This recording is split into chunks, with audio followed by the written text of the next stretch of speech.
This is the introductory description of Manitoba Outreach Theatre Hub's artist profile video featuring Jordan Sangalang. Jordan is a Filipino man wearing a black, lightweight, puffy vest over a beige long-sleeve shirt and black pants.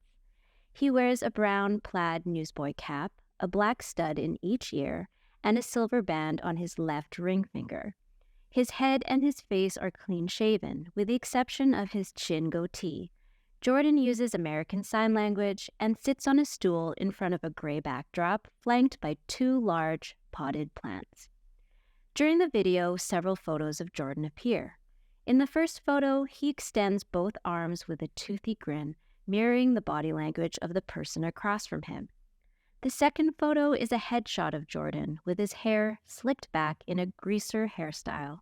He wears a black leather jacket over a plaid collared button-up shirt and a wide smile. In the next photo, Jordan is on stage, illuminated by spotlight. He is on bended knee with his eyes closed, and his left arm is resting on his thigh. His right hand is splayed, hovering near his chin. The last photo is from Winnipeg Jewish Theatre's production of Tribes. Jordan sits on a bench with fellow cast member Stephanie Tsai. Their knees touch as their hands mirror the same ASL sign. The ASL interpretation of this video is provided by Cindy Boscow.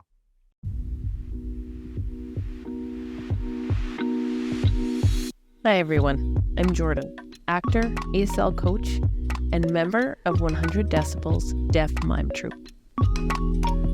The words Manitoba Outreach Theatre Hub slides across a geometric orange and mint background. A photo of Jordan in a midnight blue, collared, button-up dress shirt appears beside the words Jordan Sangalang, actor, ASL coach. His head is shaved bald with a light stubble. He smiles warmly while resting his chin on his hand. My parents are both from the Philippines, but they actually met here in Winnipeg. I have an older brother and two younger sisters.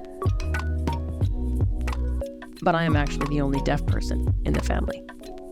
As is typical in Filipino culture, growing up we had a lot of lively family gatherings and celebrations centered around food and music. And that was a bit of a learning process. I was learning ASL, which meant my family in turn had to figure out how to communicate and interact with me. The development of those skills didn't necessarily lead to my development as a performer, but they certainly contributed to it. I hadn't really thought of acting as something I could do at that point in my life. It was just something I left on the back burner, unsure as to what I would do with it. It wasn't until high school that the thought resurfaced. I got more involved in performance by signing music, translation of songs into ASL,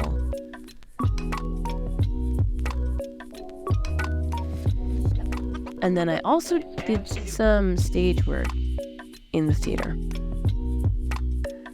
Being on stage was really where I caught the acting bug and seriously considered whether this was something for me or not. At that time, there were no role models that I could aspire to. I hadn't had any exposure to deaf performers. And then an opportunity presented itself. Back in 2013, someone was looking for people to take a mime class, which I will admit I was skeptical about. Growing up, I thought mime was just a person with a white painted face, dressed in white gloves and a striped shirt stuck in a pretend box.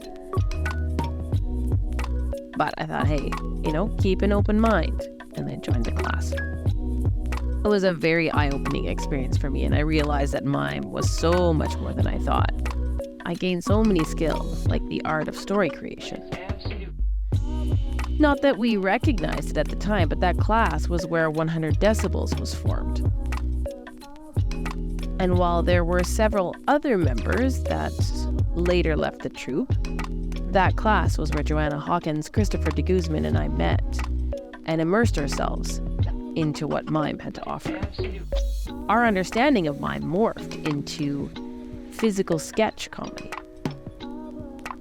And we subsequently decided to form 100 Decibels, which opened a lot of doors for us.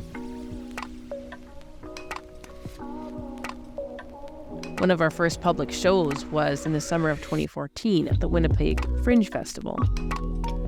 And this was the impetus that really took me from mime to physical sketch comedy to working in theater on the main stage, all of which have led me to this moment.